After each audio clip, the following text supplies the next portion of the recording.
40 पार बेशुमार, दिन अच्छे या बुरे। अगर आप 40 पार हैं, दुखी हैं, तकलीफ में हैं, वीडियो तकलीफ को कम कर सकता है, और आप सुखी हैं तो आपके सुख को बढ़ा सकता है। जी हाँ, नमस्कार, मैं doctor Praveen Mohil, NLP practitioner, रूबरू हूँ आपसे एक छोटे से वीडियो के साथ, एक डिस्कशन के साथ कि मिड लाइफ क्राइसिस, मध्य जीवन का संकट क्या होता है, इसका क्या समाधान है और इसकी हकीकत क्या है, जिससे हम यहाँ बाहर निकल सकें।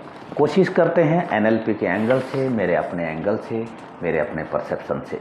मेडिकल साइंस में और जेनेटिक्स में और साइंस में कुछ डिफ़िकल्ट वर्ड हो सकते हैं, हो सकता है मेरा व्यू, मेरा ओपिनियन अलग हो, वहाँ से अलग हो।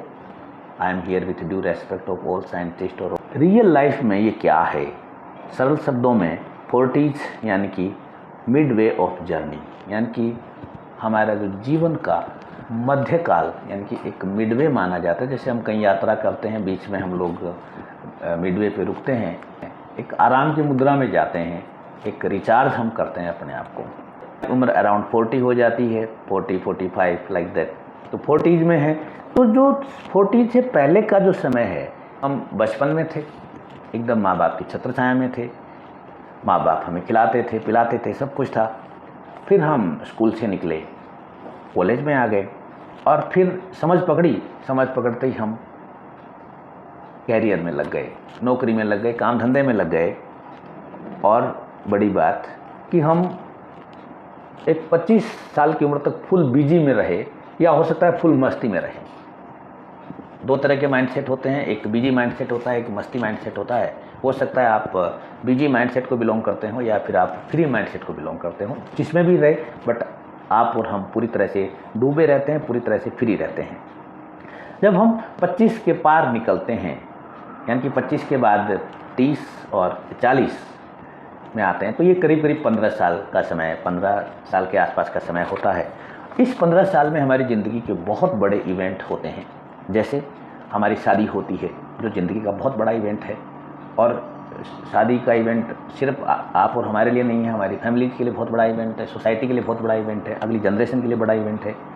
हमारा जॉब सेटलिंग, यानी कि हमारा जॉब किस तरह से सेटल होगा, कहाँ हमें ट्रांसफ़र लेना है, कहाँ हमें जॉब शिफ्ट करना है, किस तरह से करना है। और इसी दौरान हमारे बच्चे होते हैं, यानी कि बच्चों की परवरिश हम, यानी कि हम पहले खुद बच्चे थे और हम पेरेंट बन जाते हैं, मदर बन जाते हैं, फादर बन जाते हैं, तो उनकी परवरिश में लग जाते हैं।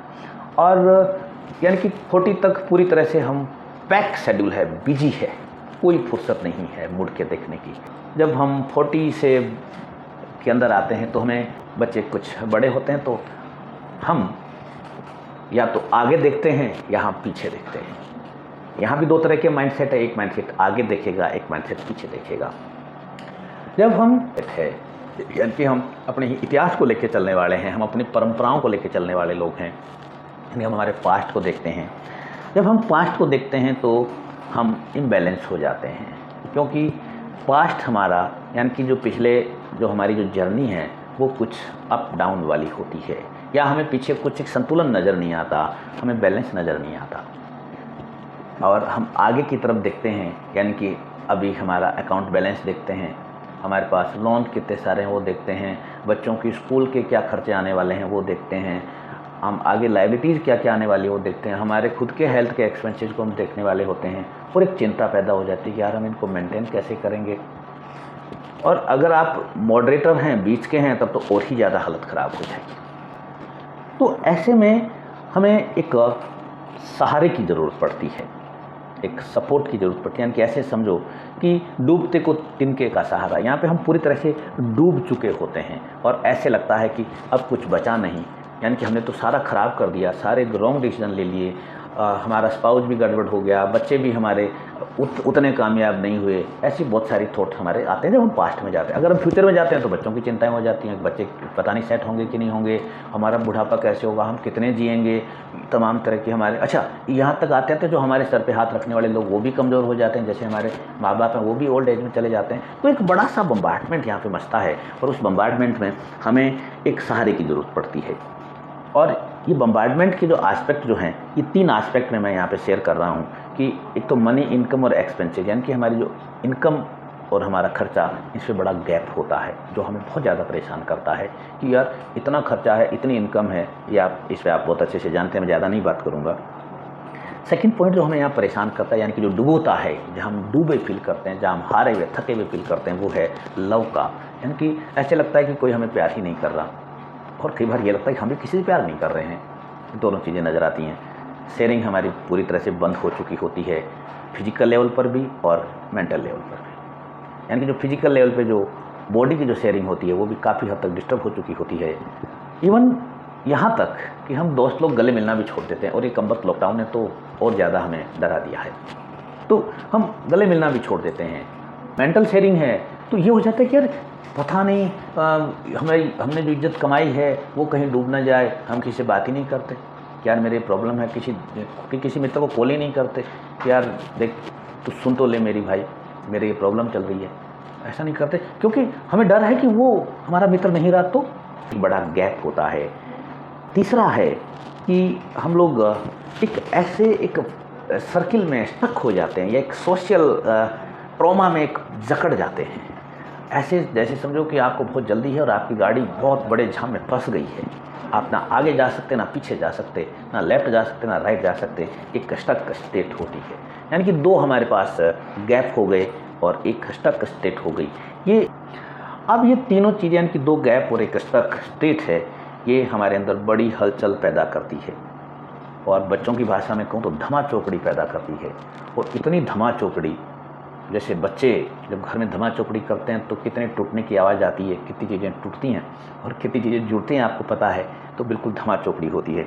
और इस धमा चौकड़ी में दो प्रकार से अंजाम निकल के आते हैं।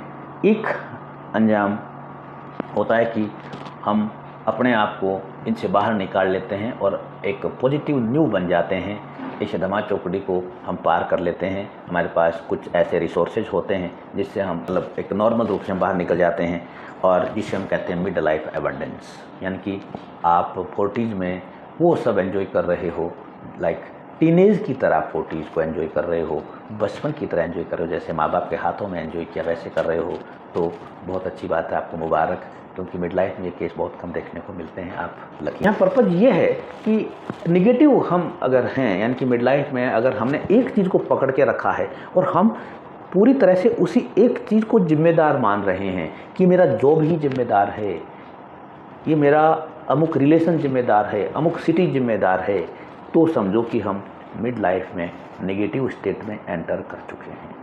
अपनी जिम्मेदारी को किसी पे डाल दिया है, अपनी जिम्मेदारी को ढाल दिया। ऐसे समझो कि अपने घर का जो कचरा था, सब्जी का, आम का छिलके सब है ना, वो किसी दूसरे आदमी के सिर पे डाल दिया, वो आदमी परेशान होएगा। यानी कैसे समझो आप छत से कोई कचरा फेंक रहे हैं, किसी आदमी राहगीर पे गिरता है, हो सकता है राहगीर चुपचाप चला जाए, हो सकता है राहगीर एक्शन ले और आप सारा कचरा इकट्ठा करके आपके घर फेंक दे और वो कचरा फेंक दे। पर्पज ये कि हो सकता है कि एक जो हम ब्लेम गेम में एंटर कर चुके हैं, ये ब्लेम गेम हमें माफ़ भी कर दे, यानी कि कोई खास नहीं हो, साधारण ज़िंदगी चलती रहे, बट ये ब्लेम गेम में अगर रिवर्ट कर गया, यानी कि हमने जॉब का कहा कि जॉब ही जिम्मेदार है इस चीज़ के लिए, तो जॉब उल्टा भी कर सकता है, और जॉब का उल्टा आप जानते हैं। हमने कहा कि कोई एक पर्सन है वो जिम्मेदार, वो पर्सन उल्टा भी कर सकता है, यानी कि हमें हमारी जो प्रॉब्लम है और बढ़ सकती है। हम क्या करें, इसको हैंडल कैसे करें? इसको हैंडल करने के कई सारे तरीके हैं, बट एक शर्त यह है कि आज मिड लाइफ का जो भी संकट है, वो चाहे लव के लेवल पे है या मनी के लेवल पे है या फ्रेंड सर्किल के या सोशल लेवल पे है, उसके पीछे पहली शर्त है कि सिर्फ मैं वो इंसान हूँ जो इसके प्रति जिम्मेदार हूँ, मैं वो इंसान हूँ जिसके प्रति मैं जिम्मेदार हूँ। ये पहली शर्त है। दूसरी शर्त में, दूसरे सॉल्यूशन में, कि जब मैं इस जॉब में आया, जब मैं इस रिलेशन में आया, जब मैं इस सोशल स्ट्रक्चर में आया, तो उस समय मेरे पास यही एक सबसे अच्छा विकल्प था, इसके अलावा कोई विकल्प नहीं था। इसलिए खुद को ब्लेम करना बंद कर देंगे कि मेरी गलती नहीं, उस समय तात्कालीन परिस्थितियाँ ऐसी थी, उस समय तात्कालीन परिस्थितियाँ ऐसी थी, उस परिस्थितियों के हिसाब से तो निर्णय सही था। तो इसलिए आपको गिल्ट से बाहर निकलना है। तीसरे स्टेप में क्या करना है कि चलिए इन्हीं चीज़ों को हम अचानक छोड़ के जा नहीं सकते, तो हम इसमें धीरे धीरे किस तरह से हम बाहर निकल सकते हैं। मान लो जॉब का प्रॉब्लम है, तो किस तरह से हम एक नया हुनर सीख के और इस जॉब को हम छोड़ के दूसरे हुनर में शिफ्ट हो सकते हैं। किस तरह से हम इसको छोड़ के, मान लो सिटी का इश्यू है तो हम किस तरह से सिटी छोड़ सकते हैं, या कोई और इश्यू है। हर इशू के पीछे यानी कि आपने जिसको ब्लेम डाल रखा है, कि भाई यही जिम्मेदार है, तो उसका एक विकल्प भी है, बट वो खुद को ढूंढना पड़ेगा। उसका रास्ता जाता है, उस रास्ते पे हमें खुद को जाना पड़ेगा। और आप देखेंगे कि 2-3 दिन के अंदर आपके अंदर बदलाव शुरू होंगे और आप इस चीज़ से बहुत आसानी से बाहर निकल जाएंगे। हाँ, अगर आप तब भी नहीं निकल पाते हैं तो आई रिकमेंड कि किसी NLP के पर्सन से आप बात करें, ताकि वहाँ पे बातों में बिना किसी केमिकल ट्रीटमेंट के और एक आपकी प्राइवेसी को मेंटेन करते हुए, यानी कि NLP में आपकी कोई भी प्राइवेट चीज़ को हम लोग नहीं पूछा करते, आपकी हर चीज़ आपकी पर्सनल रहेगी।